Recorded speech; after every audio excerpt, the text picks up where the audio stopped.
नमस्कार दोस्तों, ये साइको के कुछ इम्पोर्टेंट क्वेश्चन हैं जो एग्जाम में आए हुए हैं वो है। तो चलिए इनका मिलकर अध्ययन करते हैं। और ये सब व्यक्तित्व विकास के ही चैप्टर के आएंगे, जितने भी एग्ज़ाम हुए उन सब के। तो चलिए आप भी मेरे साथ में मिलकर ध्यान से एकाग्रचित और हर तथ्य को, हर क्वेश्चन को, हर फैक्ट को पढ़ते चलें, याद करते हुए चलें। तो चलिए शुरू करते हैं वीडियो को। व्यक्तित्व विकास।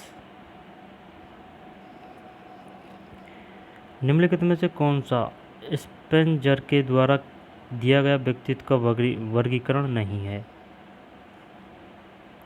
मॉर्गन एवं मुर्रे। निम्नलिखित में से कौन सा, ठीक है ना, स्पेंजर के द्वारा दिया गया व्यक्तित्व का वर्गीकरण नहीं है? ये नहीं है, जबकि सैद्धांतिक वेलक है, कलात्मक है, सामाजिक है। सैद्धांतिक, वेलक, कलात्मक और सामाजिक, ये नहीं है, ठीक है ना। ये तो वैसे ऑप्शन से ही पता चल रहा है। स्पेंजर के द्वारा दिया गया व्यक्तित्व का वर्गीकरण है सैद्धांतिक, वेलक, कलात्मक और सामाजिक। मानसिक आयु मानसिक आयु की अवधारणा को विकसित किया था बिने ने। आयु की अवधारणा, मानसिक आयु की अवधारणा बिने ने। निम्न में से कौन सा व्यक्तित्व का जैविक निर्धारण है? आनुवांशिक प्रभाव। व्यक्तित्व का अंतर्मुखता तथा बहिर्मुखता के रूप में वर्गीकरण किया गया जुंग, ठीक है ना। अंतर्मुखता और बहिर्मुखता, युंग। व्यक्तित्व के स्वाभाविक विकास को कहते हैं अभिवृद्धि। व्यक्तित्व के स्वाभाविक विकास को कहते हैं अभिवृद्धि। व्यक्ति के स्वाभाविक विकास को कहते हैं अभिवृद्धि, ठीक है ना। अभिवृद्धि। एटीट्यूड आएगा शायद, एटीट्यूड है। बालक के विकास की प्रक्रिया एवं विकास की शुरुआत होती है जन्म से पूर्व। व्यक्ति के स्वाभाविक विकास को कहते हैं अभिवृद्धि, जन्म से पूर्व। परिपक्वता इत्यादि से व्यवहार में उत्पन्न परिवर्तन को भी अधिगम कहा जाता है। नहीं, परिपक्वता इत्यादि से व्यवहार में उत्पन्न परिवर्तन को भी अधिगम कहा जाता है नहीं, ठीक है, हटाते हैं इसको। समस्या के अचानक समाधान की वकालत करने वाले सिद्धांत का नाम है? समस्या के अचानक समाधान की वकालत करने वाले सिद्धांत का नाम है सूझ का सिद्धांत।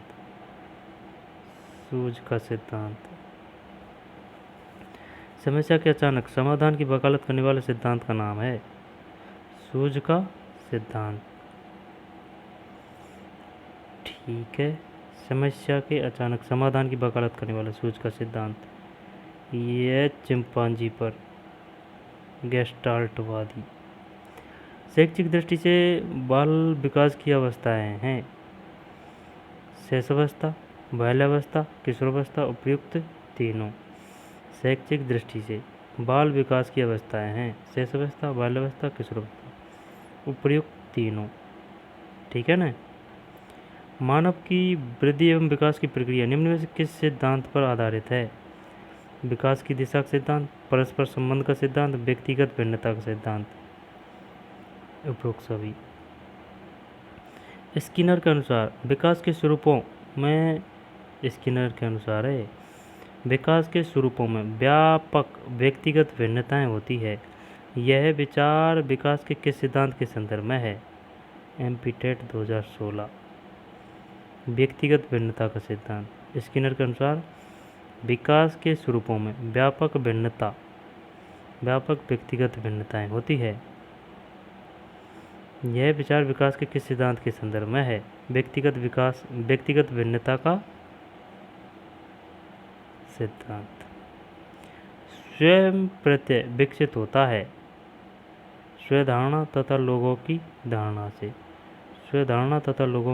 से। स्वयं प्रत्यय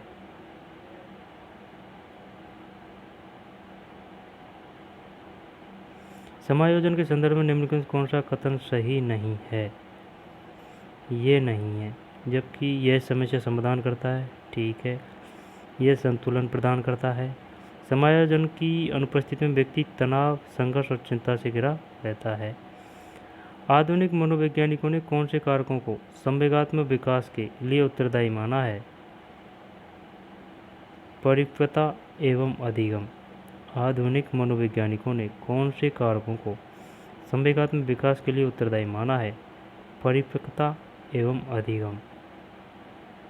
आधुनिक मनोविज्ञान परिपक्वता एवं अधिगम। लर्निंग। किसी व्यक्ति के विकास के संबंध में क्या सही नहीं है? ये सही नहीं है, जबकि यह जन्म से मृत्यु तक जारी रहता है। वृद्धि विकास का एक हिस्सा है, सही है।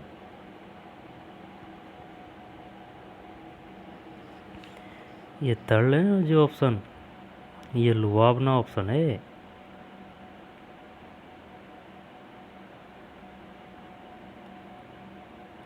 बालक का सामाजिक व्यवहार प्रभावित होता है। संस्कृति जिसमें वह जन्म लेता है, पर्यावरण जहाँ वह रहता है, और आर्थिक स्तर जिससे वह आता है, सभी है। व्यक्तिगत भिन्नता के कारक सदैव ही होते हैं। पर्यावरण एवं वंशानुगत। पर्यावरण एवं वंशागत। बालक का सामाजिक व्यवहार प्रभावित होता है। संस्कृति जिसमें वह जन्म लेता है, पर्यावरण जहाँ वह रहता है, आर्थिक स्तर जिससे वह आता है। व्यक्तिगत भिन्नता के कारक सदैव ही होते हैं। पर्यावरण एवं वंशानुगत। निम्नलिखित में कौन सा बच्चे के सामाजिक विकास में सबसे महत्वपूर्ण भूमिका निभाता है? खेल। शारीरिक शिक्षा में व्यक्तित्व का विकास किसके तहत होता है? आदर्शवाद, आइडियलिज्म। शारीरिक शिक्षा में व्यक्तित्व का विकास किसके तहत होता है? आदर्शवाद। निम्नलिखित में कौन सा प्रदत्त कार्य प्रतिभाशाली विद्यार्थी के लिए उपयुक्त है? विभिन्न विषयों को ध्यान में रखते हुए विज्ञान की एक नई आदर्शात्मक पुस्तक का निर्माण करना। विद्यालय छोड़ने वाले विद्यार्थियों के नियंत्रण की दृष्टि से सरकारी संगठनों द्वारा संस्थान के स्तर पर विभिन्न उपाय किए गए। निम्नलिखित में से कौन सा सांस्थानिक स्तर से जुड़ा है, जिसके कारण बच्चे विद्यालय छोड़ देते हैं? जो बच्चे अनिवार्य पाठ्यचर्या को स्वीकार नहीं कर पाते, उनके लिए विकल्पात्मक पाठ्यचर्या का न होना। विद्यालय छोड़ने वाले विद्यार्थियों को नियंत्रण की दृष्टि से सरकारी संगठन द्वारा संस्थान के स्तर पर विभिन्न उपाय किए गए हैं। निम्न में कौन सा संस्थानिक स्तर से जुड़ा है, जिसके कारण बच्चे विद्यालय छोड़ देते हैं? जो बच्चे अनिवार्य पाठ्यचर्या को स्वीकार नहीं कर पाते, उनके लिए विकल्पात्मक पाठ्यचर्या का न होना। सही बात है। विद्यालय में श्यामपट्ट और शौचालय जैसी आधारभूत सेवाओं का अभाव होना, ये नहीं, ये है। निम्न में से कौन सा कथन बच्चे के विकास में परिवेश की भूमिका का समर्थन करता है? तो कुछ विद्यार्थी सूचना को जल्दी प्रक्रमण करते हैं, जबकि उसी कक्षा के अन्य विद्यार्थी ऐसा नहीं कर पाते। जल्दी प्रक्रमण करते हैं, जबकि उसी कक्षा के अन्य विद्यार्थी ऐसा नहीं कर पाते। निम्न में से कौन सी सामाजिकरण की निष्क्रिय एजेंसी है? सार्वजनिक पुस्तकालय सामाजिकरण की निष्क्रिय एजेंसी है, ठीक है। जबकि स्वास्थ्य क्लब, इको क्लब और परिवार, ये नहीं है। बाल विकास का अध्ययन क्षेत्र है। बाल विकास की विभिन्न अवस्थाओं का अध्ययन, वातावरण का बाल विकास पर पड़ने वाले प्रभावों का अध्ययन, व्यक्तिगत भिन्नताओं का अध्ययन, उपरोक्त सभी।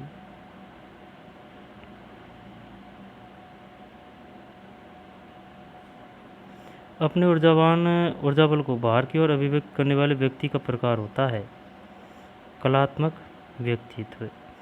अपने ऊर्जा बल को बाहर की ओर अभिव्यक्त करने वाले व्यक्ति का प्रकार होता है कलात्मक व्यक्तित्व।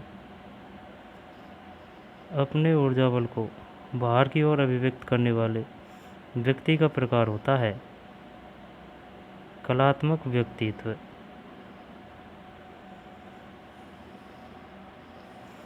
अपने ऊर्जा बल को बालक की ओर अभिव्यक्त करने वाले व्यक्ति का प्रकार होता है। कलात्मक व्यक्तित्व। प्रभावी और स्थायी शिक्षा ग्रहण करने के लिए विद्यार्थी के पास होना चाहिए योग्यता और अभिप्रेरणा का वांछित स्तर। केवल उपयुक्त बौद्धिक स्तर, केवल सीखने की योग्यता, केवल शिक्षा प्राप्त करने के अवसर। सभी टॉपिक बेस्ट है, लेकिन सबसे बेस्ट है योग्यता और अभिप्रेरणा का वांछित स्तर। भाषा विकास में सहयोग करने का कौन सा तरीका गलत है? कौन सा तरीका गलत है? ये गलत है। बच्चे को बिना टीके टोके प्रकरण पर बात करना। भाषा विकास में सहयोग करने का कौन सा तरीका गलत है? बच्चे को बिना टोके प्रकरण पर बात करना, उसके प्रयोगों का समर्थन करना, भाषा के प्रयोग के अवसर उपलब्ध कराना, उसकी अपनी भाषा के प्रयोग को अमान्य करना।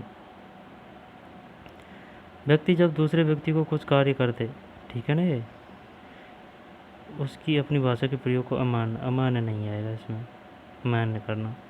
व्यक्ति जब दूसरे व्यक्ति को कुछ कार्य करते देखकर यह कार्य करना सीखता है तो यह कहलाता है अवलोकन द्वारा सीखना। किशोरावस्था की प्रमुख समस्या है समायोजन की। निम्न में से शैशवावस्था की विशेषता नहीं है नैतिकता का होना। शारीरिक विकास में तीव्रता, ठीक है। मानसिक क्रियाओं में तीव्रता, दूसरों पर निर्भरता। बड़ी कक्षाओं के लिए श्रेष्ठ विधि है समस्या समाधान विधि। समस्या समाधान विधि। किस अवस्था में आक्रामक व धारणात्मक व्यक्तित्व विकसित होता है? गुदावस्था। हमारे मस्तिष्क कितना भाग चेतन तथा कितना भाग अचेतन है? 9/10। चेतन 9, अचेतन 10।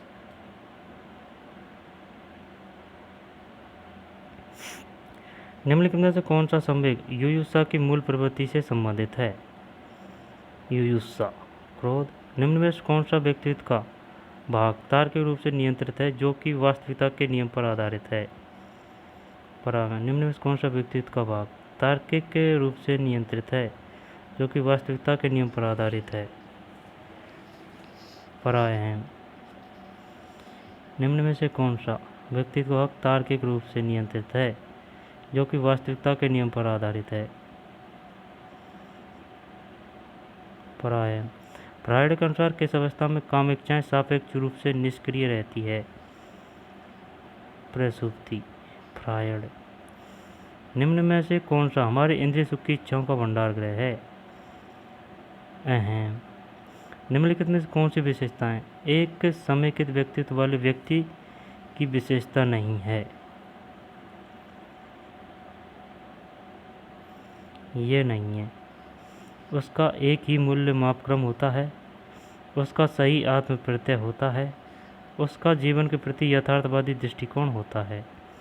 निम्नलिखित में से कौन सी विशेषता एक समेकित व्यक्तित्व वाले व्यक्ति की विशेषता नहीं है? इनमें कौन सी विशेषता एक समेकित समेकित व्यक्तित्व वाले व्यक्तित्व की विशेषता नहीं है?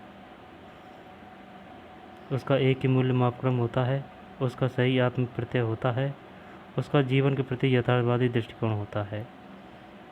शानदार क्वेश्चन।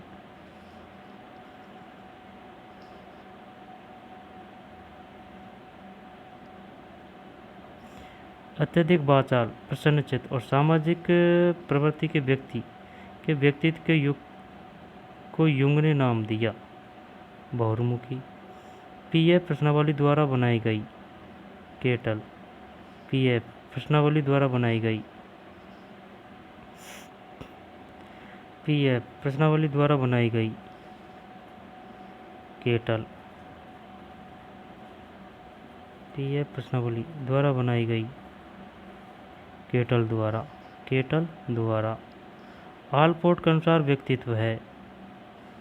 आलपोर्ट के अनुसार अपूर्व समायोजन, गत्यात्मक संगठन, संगठित मनोदेही। उपरोक्त सभी।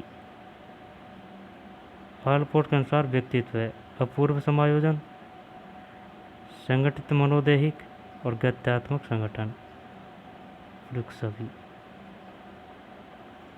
आलपोर्ट के अनुसार व्यक्तित्व है अपूर्व समायोजन, ठीक है, संगठित मनोदैहिक और गत्यात्मक संगठन।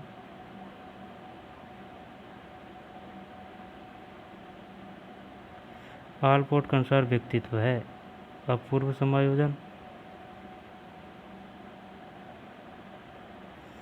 संगठित मनोदैहिक और गत्यात्मक संगठन। दोबारा से पढ़ते हैं। आलपोर्ट के अनुसार व्यक्तित्व है अपूर्व समायोजन, संगठित मनोदैहिक, गत्यात्मक संगठन। आलपोर्ट बाल अंतर्बोध ए परसेप्शन परीक्षण का निर्माण किसने किया? बेलक बाल अंतर्बोध ए परसेप्शन परीक्षण का निर्माण किसने किया? वेलक। बाल अंतर्बोध ए परसेप्शन परीक्षण का निर्माण किसने किया? वेलक। बाल अंतर्बोध बेलक। एक बालक प्रतिदिन कक्षा से भाग जाता है, वह बालक है कुसुमायोजित।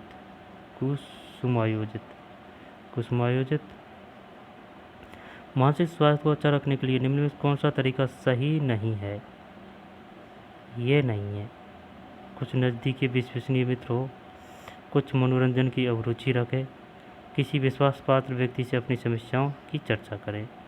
मानसिक स्वास्थ्य को निम्न में कौन सी प्रक्षेपी परीक्षण है? प्रक्षेपी मतलब फेंक कर, अप्रक्षेपी न फेंके, TAT। और अप्रक्षेपी है 16PF, DAT, MBTI। कौन सी प्रक्षेपी परीक्षण है? TAT है, ठीक है।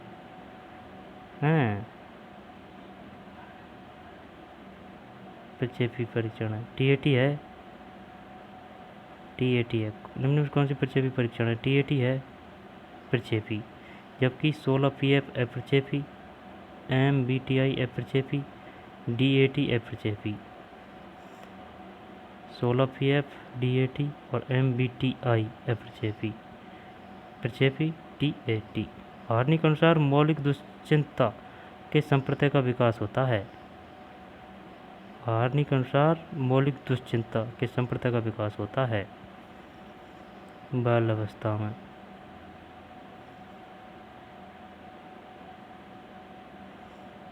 व्यक्तित्व मापन की व्यक्तिनिष्ठ विधि है व्यक्ति इतिहास। बाल्यावस्था में व्यक्ति इतिहास। विस्मरण के प्रयोग स्वयं पर किसने किए हैं? एबिंगहास। विस्मरण के प्रयोग स्वयं पर किसने किए हैं? विस्मरण के प्रयोग स्वयं पर किसने किए हैं? एबिंगहास। कौन सा सूत्र सही है? परिपक्वता प्लस अधिगम बराबर विकास। परिपक्वता प्लस अधिगम बराबर विकास।